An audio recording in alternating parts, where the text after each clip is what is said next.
Tenga listo el tinto que ya vienen los huevos revueltos y con los ingredientes de la conversación para reglamentar los usos de la inteligencia artificial en el país. Desde la redacción de La Silla Vacía, soy Tatiana Duque. Es martes 19 de agosto. Es claro que la IA cambió todos los aspectos de la vida de millones de personas. Así usted crea que no la está utilizando directamente, la verdad es que sí. Desde cuando abre los datos de Google hasta cuando mira su Instagram o TikTok. Y Colombia está bastante avanzada en el uso de esta tecnología. La utiliza el gobierno, la policía, la rama judicial y las empresas privadas. Ya está cursando en el Congreso un proyecto de ley del gobierno para regular sus impactos. Pero ¿realmente sabemos cuáles son y sabemos las consecuencias? Porque esta conversación no es tecnológica, es sobre qué tipo de sociedad tenemos y queremos tener en un futuro mediado por algoritmos. De esas dudas vamos a hablar hoy con Laura Torrado. Ella es la editora de opinión de La Silla Vacía y ha estado reporteando sobre cómo estamos hablando de IA en Colombia. Gracias por volver por acá. Gracias por invitarme otra vez. Ahora se volvió muy común que la gente hable de y con ChatGPT, ¿no? Yo tengo amigas que me dicen que le piden consejos de terapia, lo cual es muy peligroso, o de cómo lidiar con compañeros del trabajo para redecorar la casa. Y claro, yo siento que todo el mundo está utilizando ChatGPT menos yo. ¿Para qué realmente estamos utilizando los colombianos la inteligencia artificial? Pues a nivel personal, como tú dices, más o menos desde 2023 que despegó este boom de ChatGPT, hay un auge en el uso para buscar información. Ya no usamos Google, sino ChatGPT. O pedirle que haga tareas concretas como resumirnos artículos, hacer lluvia de ideas. También hay personas, como tú dices, que lo usan como un espacio de terapia psicológica. Coincido en que es muy peligroso. Y también la usan como un amigo, ¿no? Ahora, a nivel público, Colombia lidera el uso de sistemas de inteligencia artificial en funciones como reconocimiento humano, uso de chatbots, crear alertas tempranas para el clima, por ejemplo, y hacer más eficientes tareas que ya hacen en el sector público. Ejemplos chéveres, el Humboldt tiene una herramienta que tiene dispositivos de grabación acústica que ubican en ecosistemas estratégicos. Y con ayuda de inteligencia artificial, estos dispositivos detectan sonidos que son ajenos al ecosistema y se consideran como peligrosos, por ejemplo, motosierras que nos hablarían de tala, o disparos que nos hablarían de una posible caza furtiva. Y al identificar ese sonido, lo que hace es que emite una alerta para que las autoridades ambientales de la zona validen si era una alerta cierta.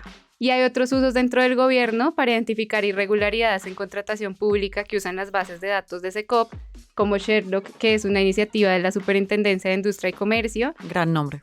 Muy buen nombre. Y la policía tiene otro sistema para predecir delitos. Como la película de Tom Cruise, Minority Report. Algo así, ellos cogen sus bases de datos, por ejemplo, las que tienen de infracciones al Código Penal, y otras, y las cruzan para lo que ellos dicen mejorar la reacción o prevenir. Entonces dicen que llegan más temprano y los ayuda a ser más eficientes.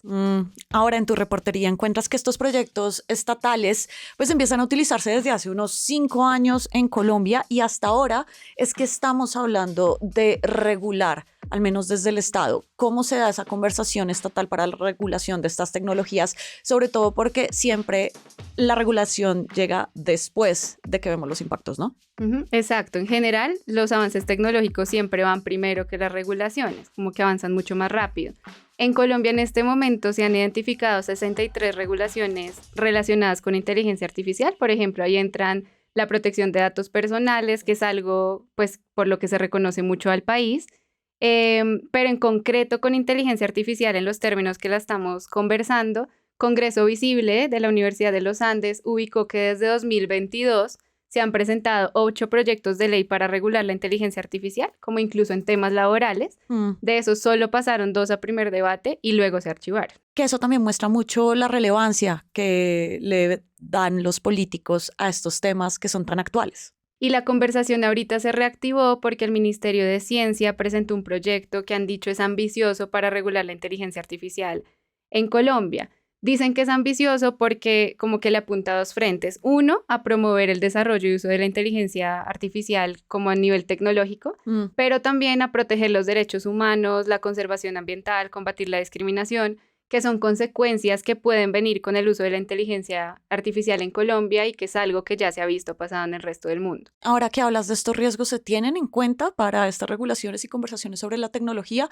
Porque también hay que pensar que a pesar de esos sesgos, pues podemos hacer un uso responsable. A nivel del gobierno, por ejemplo, este proyecto de ley que mencionábamos tiene críticas porque no es muy claro en cómo se va a hacer la regulación o cómo se llevarían a cabo las sanciones, como en lo concreto.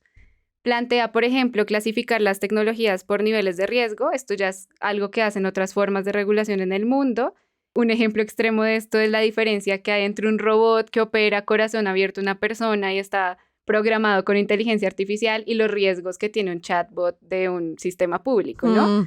Ahora, tampoco es claro que este proyecto determine, por ejemplo, cómo vamos a medir que estamos haciendo un uso responsable de la inteligencia artificial en términos medioambientales. Sí. Te doy un dato. El modelo de lenguaje de Meta en 97 días consumió 22 millones de litros de agua. Esto es equivalente a lo que una persona en Bogotá gastaría en 400 años, dice ¡Wow! Ana Valdivia, que es una profesora de Oxford. Y tampoco es tan claro, por ejemplo, en algo como que en Colombia se extraiga oro para hacer chips para sistemas de inteligencia artificial. Laura, en la conversación académica tú también encontraste algo interesante y es esta discusión de poner en el centro de la discusión de la inteligencia artificial a los humanos. Y es algo que se nos olvida mucho. O sea, esto no es Skynet de Terminator, sino que esta tecnología la hacen los humanos y puede fallar porque los humanos tenemos errores. Es una conversación mundial que en las últimas semanas en Colombia ha impulsado mucho la Facultad de Ciencias Sociales de los Andes, y esto implica dejar de ver a la inteligencia artificial solo como desde la tecnología y la productividad y empezar a plantear cómo la vamos a usar para el bienestar humano. Pero también uno podría pensar en que la IA no reproduzca los sesgos que ya tenemos los seres humanos. Como el racismo en los sistemas de reconocimiento facial o el clasismo en los procesos de selección de trabajos. Exacto, porque toda la inteligencia artificial se alimenta de datos e información que producimos los seres humanos y el mundo no es equitativo y entonces la IA puede reproducir los mismos sesgos. Sí, igual hay formas en que los sesgos se pueden mitigar en la inteligencia artificial, por ejemplo, hacer curaduría humana de los datos para prevenirlos o ajustar la forma en cómo entrenamos los modelos de inteligencia artificial. Hay otro caso que intentó hacer eso, que es uno de Google, donde intentó mitigar los sesgos y hizo algunos ajustes que no salieron tan bien. La gente le pidió generar imágenes de soldados nazi y las imágenes pues fueron muy inclusivas. Entonces puso soldados afro que nunca existieron bajo el régimen nazi en esa imagen. Obvio. Y tenemos también el otro caso del lado extremo, que es Grok, que está entrenado para combatir el wokismo y en esa línea también pues tiende a decir mentiras como por esa función que tiene y el problema es que mucha gente lo toma como cierto. Más allá de todo esto, sí hay una cosa clave y es que en todos los procesos de la inteligencia artificial siempre debe haber intervención humana porque se pueden cometer errores más graves que la foto con afros, como dejar a alguien en la cárcel o no permitirle que acceda a un subsidio. Claro, que impacte directamente a las personas. Ahora, vamos a entrar a una campaña electoral, vamos a hablar mucho de poder, elecciones y de los votantes en sí mismo. ¿Les que estamos preparadas para entrar a esta campaña en donde la inteligencia artificial, sobre todo la generativa, la de imágenes y videos, va a ser parte de cómo mucha gente puede tomar decisiones? En términos de regulación, yo diría que estamos lejos. En términos de entender y anticipar y manejar los impactos de la desinformación, ya hemos avanzado un poco más. Y en una conversación más profunda sobre cómo la inteligencia artificial afecta a la democracia, hay un poco más de trabajo, sobre todo desde la academia, porque se sabe que la inteligencia artificial, por ejemplo, crea burbujas que nos llevan a profundizar sesgos de confirmación y entonces solo vemos las mismas cosas que nosotros ya creemos o ya sabemos. En las elecciones que se nos vienen, donde es evidente que hay dos grupos muy formados en posiciones opuestas, probablemente lo que la IA haga sea aumentar esas posiciones polarizantes si no nos permitimos consciente y humanamente exponernos a otras formas de información. Pero creo que la clave también será ver si los candidatos se hacen preguntas profundas sobre el medio ambiente o la desigualdad o el trabajo en Colombia en relación con la inteligencia artificial o si nos quedamos solo en la idea de la tecnología y cómo hacemos al país más productivo. No, interesante que se abran estas conversaciones. Muchas gracias, Laura, por pasar por acá. Gracias, Tati. Durante esta semana, el Senado arranca la discusión del presupuesto, también inicia la cumbre de países amazónicos y veremos si Carlos Ramón González es extraditado hacia Colombia. Todo esto y más va a estar al aire en la página, en las redes, en el en vivo y en YouTube. Y por acá cada mañana estará servido su desayuno político favorito. Fernando Cruz y Juana Rubio Tovar produjeron este episodio. Yo soy Tatiana Duque y nos escuchamos mañana. Espere, no se vaya todavía porque le quiero contar que desde hace un buen tiempo nos llegó esto. Esta es una placa de YouTube que dice que pasamos los 100,000 suscriptores en este canal, pero queremos llegar a los 200,000 y para eso usted nos puede ayudar. Suscríbase, active la campana y esté pendiente de todos nuestros contenidos. Todos los días tenemos nuevos videos para ampliar la información y la discusión política en Colombia. Arrancamos con Huevos Revueltos con Política, siguen las charlas desde la redacción, entrevistas y documentales. No se las pierda, suscríbase y gracias por seguirnos.